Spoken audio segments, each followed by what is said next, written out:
ہمارے حضرت بتایا کرتے تھے نا، ایک مولوی صاحب تھے، ان کی شادی نہیں ہو رہی تھی، یہ میں اکثر واقعہ سناتا ہوں. تو حضرت ان کی نقل اتار کے کہتے تھے کہ میں نے ان سے پوچھا آپ بہت عمر ہو گئی ہے، آپ کی شادی کیوں نہیں کرتے آپ؟ انہوں نے بیچاروں نے بڑا منہ بنا کے کہا پیسے ہی نہیں ہیں. حضرت ان کی نقل اتارتے تھے کہ ایسے بیچارے نا چھوٹا سا نہیں منہ بن جاتا انسان، پیسے ہی نہیں ہیں کہاں سے؟ تو حضرت کو ان پہ غصہ آیا. غصہ اس پر آیا کہ ہمارے حضرت کا جو استغنا کا معیار تھا بہت اونچا تھا. حضرت نے کو غصہ یہ آیا کہ اگر پیسے نہیں ہیں تو رو کیوں رہے ہو،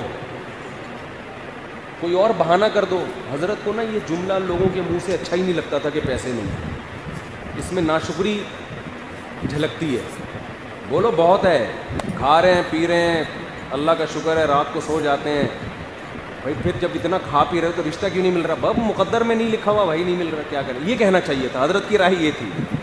خیر ان کا معیار تقوی کا اونچا بہت تھا نا، ہر آدمی کو ایک جیسے معیار سے نہیں آپ پرکھیں. کوئی بول دے پیسے ہی نہیں ہے تو آپ کہیں تو اسلام سے خارج ہے.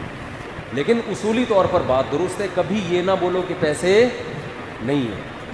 ہمارے حضرت پھر واقعہ بھی سنایا کرتے تھے کہ حضرت سندھ میں بہت رہے ہیں، سندھی بھی آتی تھی ہمارے شیخ کو، خیر پور میں، ان علاقوں میں بہت رہے ہیں. تو وہ فرماتے ہیں کہ میں گھوڑے پہ سفر کر رہا تھا، شاید سکھر سے میرپور خاص جا رہے تھے، تو درمیان میں ریگستان بھی ہیں، تو مغرب کا ٹائم ہو گیا، راستہ بھول گئے. کہتے ہیں مجھے ایک جھگی نظر آئی، ایک جھونپڑی، بیچارہ کوئی گاؤں دیہات کا سندھی، کوئی بیچارہ گاؤں دیہات کا.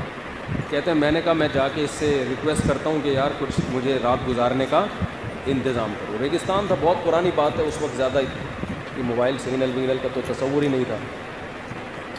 کہتے ہیں میں اس کے جب گھر گیا اس کی جھونپڑی کے قریب، تو میں نے اس سے کہا کہ سائیں مجھے، سندھی میں حضرت نے بات کی کہ سائیں مجھے رات گزارنے دو، تو کیا آپ کے پاس اتنی گنجائش ہے؟ تو حضرت فرماتے ہیں اتنا خوش ہوا وہ مہمان کو دیکھ کے، اور کہنے لگا آپ کھانا بھی کھاؤ گے اور آپ کا ہم اکرام بھی کریں گے، رات بھی گزارو گے، ناشتہ بھی یہیں کرو گے آپ. پھر سندھی میں کہنے لگا سکر آئے ڈکر نہ آئے، کوئی قحط کا زمانہ تھوڑی ہے، اللہ کا شکر ہے آسمان سے بارشیں برس رہی ہیں، اللہ کا دیا بہت کچھ ہے. حضرت فرماتے ہیں کیا تھا اللہ کا دیا؟ ایک گدھا تھا اس کے پاس اور وہ اتنا مریل اور سوکھا ہوا گدھا تھا، خوراک کی کمی کی وجہ سے پچھلی دو ٹانگوں کے جو گھٹنے ہیں نا وہ چپکے ہوئے تھے اس کے. جب انسان بہت کمزور ہوتا ہے تو جب کھڑا ہوتا ہے نا تو دونوں ٹانگوں کے گھٹنے آپس میں مل رہے ہوتے ہیں نا. تو وہ گدھا جو تھا نا اس کی پچھلی دونوں ٹانگیں آپس میں یعنی یوں زاویہ بنا ہوا تھا، یوں لیکن ٹانگیں یوں آگے چپک رہی ہیں اور ایسے.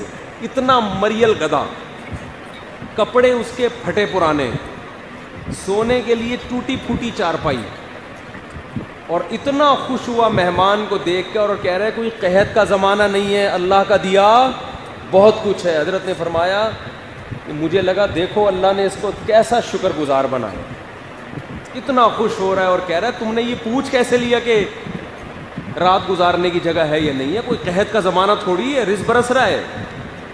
اور آج دیکھو صبح انڈے پراٹھے کھا رہے ہیں، ناشتے میں پتہ نہیں چل رہا ہوتا آج جیم سے روٹی کھانی ہے، بریڈ کھانا ہے، مکھن کھانا ہے، دیسی گھی کھانا ہے، شہد کھانا ہے، اتنا کچھ ناشتے پہ رکھا ہوا ہوتا ہے. اور جب بات کرو کہ پیسے ہی نہیں ہیں تو اللہ کو غصہ آئے گا کہ نہیں آئے گا؟